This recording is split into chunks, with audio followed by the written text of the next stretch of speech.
Hello, YouTube. I'm Vince White. I'm an employment attorney, and we are answering publicly posted questions from YouTube users, getting folks the answers they need from an employment attorney.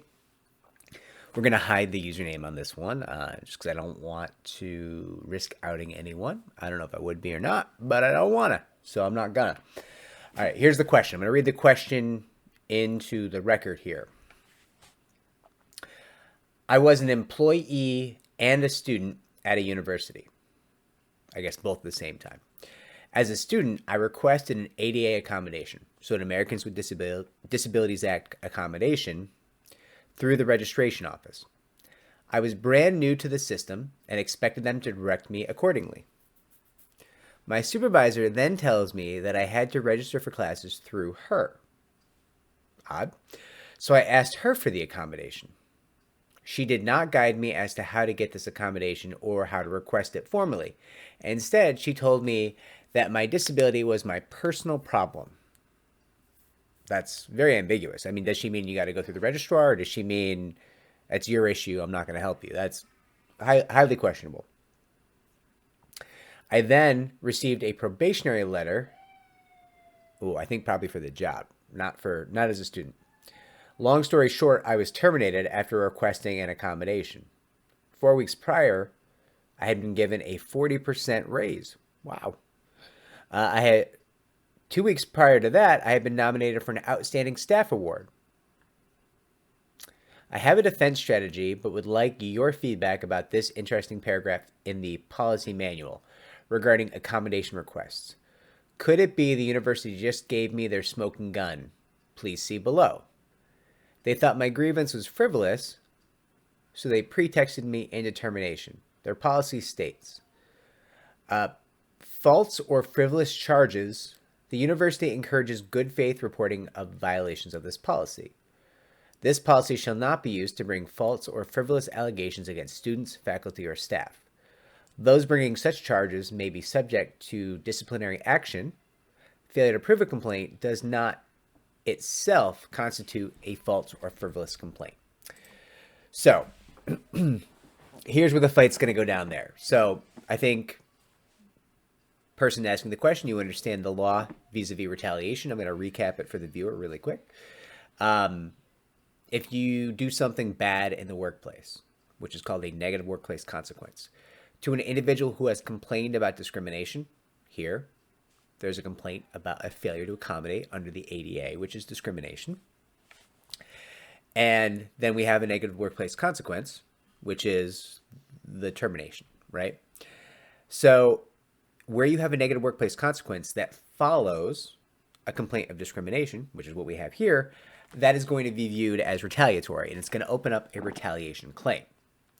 Now, one of the ways you look at a retaliation claim is, was the initial complaint made in good faith? And that is fairly broad. And this is not the exact standard under the law, but I'm going to paraphrase to make it very simple for folks. This is not the legalese of it. This is not the exactness of it. This is just a rough phrasing for ease of understanding, and you should not rely on this. You should have counsel. Good faith belief in a complaint of discrimination essentially amounts to, do you believe in your heart of hearts that you have been the victim of discrimination and your complaint is correct and true, right? That's a pretty good shorthand for what would make a good faith complaint of discrimination.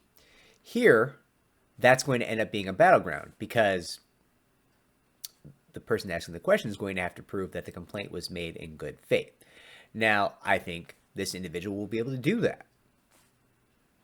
The university, the employer, will have to fight that good faith belief, right?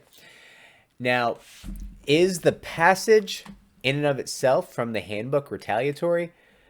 Not necessarily, but it could be construed that way. So you use the phrase smoking gun.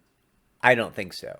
What I view this as is a useful data point in your evidence, right? This phrasing about frivolous complaints of discrimination, I guess frivolous violations, complaints of violations. I think it's a useful data point. I think it's something that's going to come up in your arguments. No, I don't think it's a smoking gun. I think part of what this case is going to end up being fought over is when your supervisor said, listen, your accommodation is your personal problem. Did that supervisor mean you have to go through the normal channels and take care of it like any student would? Or did that supervisor mean, I don't want you to get an accommodation, I don't want you to be helped? And I can tell you right now, I think that supervisor is going to come out and say, no, I just meant this person had to go through the usual channels. And I think a lot of folks are going to look at that and say, well, that is unfortunate phrasing. But there's going to be this question of who a judge, an arbitrator, or a jury would believe in that situation. So I view it as a viable claim. I think the arguments you're making are generally smart arguments, but definitely not a smoking gun situation whatsoever. Would be my thought here. Do I think this is a bad passage to have in a handbook? Yes, I do. I think it opens the school up for a lot of extra litigation over retaliation, and retaliation litigation is scary and expensive for employers. There's no question. But I don't know that it makes this case a sure thing. It's also going to depend on what your grievance. We don't actually have too much specifics here as to what this individual grieved in the grievance that was filed.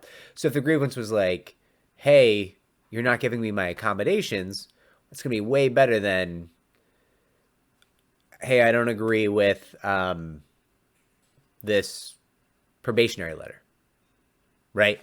Those two things are not created equal in terms of the law. Just writing up, hey, I don't agree with the probationary letter, and here's why, isn't necessarily going to provide you the protections against retaliation you're hoping for. Now, on the other hand, if your grievance was, hey, I believe this probationary letter I received was motivated by discrimination of my disability, discrimination against me as somebody who has a disability and works with a disability, in that case, I think your retaliation claim would be very strong, right? So we don't have perhaps enough specific information here to really answer your question in a satisfying way, and I apologize for that.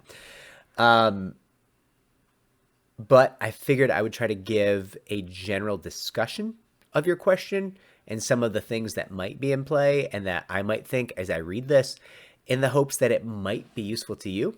And if it's not, I'm sorry. And you can comment below and specify additional questions or additional details that you would like me to speak about, and I can always make you an additional video in the future. Good luck. I hope you are successful in your fight, and I hope that you win very much. If this was helpful, like and subscribe. Take care.